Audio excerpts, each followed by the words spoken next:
नामचीन उद्योगपति और टफकॉन स्टील समूह के चेयरमैन मोहन साहू की बेटी की शादी में शामिल होने गिरिडीह पहुंचे प्रधानमंत्री नरेंद्र मोदी के बड़े भाई और डीलर्स एसोसिएशन के वरीय राष्ट्रीय उपाध्यक्ष प्रहलाद भाई मोदी का सम्मान शहर के होटल ऑर्बिट में फेयर प्राइस डीलर्स एसोसिएशन के प्रदेश अध्यक्ष ओंकार नाथ झा के साथ गिरिडीह एसोसिएशन के सदस्य राजा बंसल, गोपाल विश्वकर्मा समेत कई सदस्यों ने शॉल उड़ाकर और बुके देकर किया।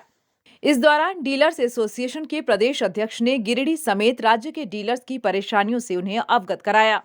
एसोसिएशन के साथ हुई बातचीत के बाद प्रहलाद भाई मोदी ने कहा कि झारखंड में डीलर्स का हाल अच्छा नहीं है। झारखंड सरकार ने इनके साथ सौतेला व्यवहार किया है, लेकिन जो परेशानी है उसे अब नेशनल कमेटी के पास रखा जाएगा, क्योंकि गुजरात में कोटेदारों को एडवांस में कमीशन दिया जाता है ताकि वो ईमानदारी के साथ जरूरतमंदों को राशन दे सकें। लेकिन झारखंड में जो हालत है उसके बाद कोई सरकार डीलर से अच्छे तरीके से काम की उम्मीद कैसे कर सकती है।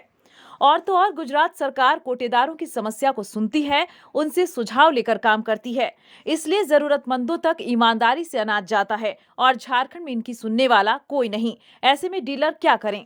गुजरात में सरकार कोटेदारों की सुनती है और लोकहित में हो तो कोटेदारों के साथ बात करके उसका निर्णय करती है। झारखंड में अभी जो हमें बताया गया, इस बात पर पूरे देश में कहीं भी चर्चा नहीं है। ये झारखंड में कैसे लागू कर दिया है वो पता नहीं है। अब हम नेशनल कमेटी में चर्चा करके उसके बारे में आगे सोचेंगे। हमारी विभिन्नता ये है कि गुजरात में जब से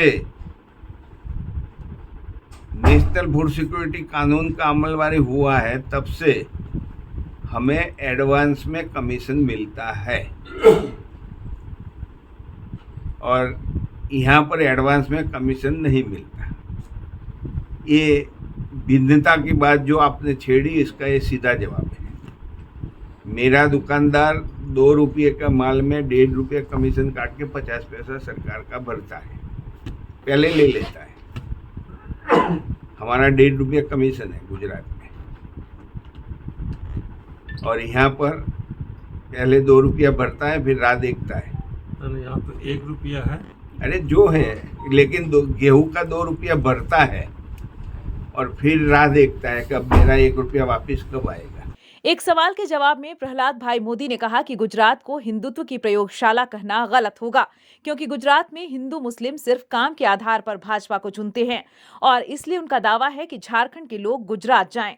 उसके बाद बताएं कि गुजरात क्या है और झारखंड क्या। गुजरात सरकार के कार्य पद्धति पर बोल रहे हैं। चुनाव आता है, सब धर्म की बातें होती है, लेकिन गुजरात का मतदार ऐसा नहीं है कि वो मुसलमान है, हिंदू है, ऐसी बात करके वोट नहीं डालता है, वो काम पर डालता है।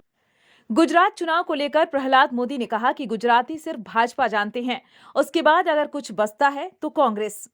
अब आम आदमी पार्टी आए तो क्या फर्क पड़ने वाला, क्योंकि गुजरात को नरेंद्र मोदी ने बनाया है।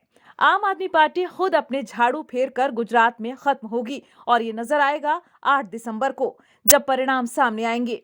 उन्होंने कहा कि भाजपा और जनसंघ से अलग होकर चिम्मन भाई पटेल, शंकर सिंह बाघेला और केशु भाई पटेल ने भी अपनी पार्टी बनाई और अब देखें कि उनका हाल क्या है।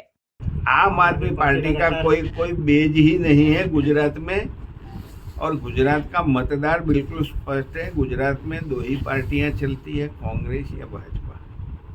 आपको मैं बता दूं कि गुजरात में मुख्यमंत्री रह चुके चिम्मन भाई पटेल, वो कांग्रेस से नाराज हुए थे। उन्होंने अलग पार्टी बनाई जिसका नाम था किमलोक, किसान मजदूर लोक पक्ष। वो नहीं चले।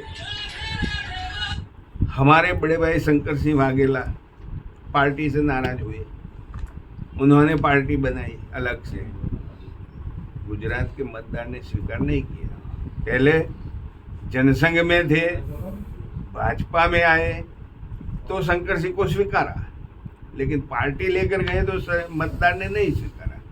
हमारा मुख्यमंत्री रह चुके केशु भाई पटेल, वो भी पार्टी से नाराज हुए, उन्होंने भी अलग पार्टी बनाई और वो फ्लॉप हो गए। गुजरात का मतदार स्पष्ट है, वो समझता है और समझ के ही मतदान करता है। इस बेच पे मैं कहता हूँ कि गुजरात में आप वालों का झाड़ू से ही अपने आप साफ हो जाएंगे। वहीं साहू समाज को एकजुट किए जाने के सवाल पर प्रहलाद भाई मोदी ने कहा कि देश में 14 करोड़ साहू हैं। अगर एकजुट हुए तो पार्टी उन्हें सलाम करे और इसलिए वो साहू समाज को एकजुट करने निकले हैं। न्यूज विंग के लिए गिरिडीह से मनोज कुमार पिंटू की report. टफकॉन XT600 HCR TMT Riba अब इंडिया बनेगा एक्स्ट्रा टफ।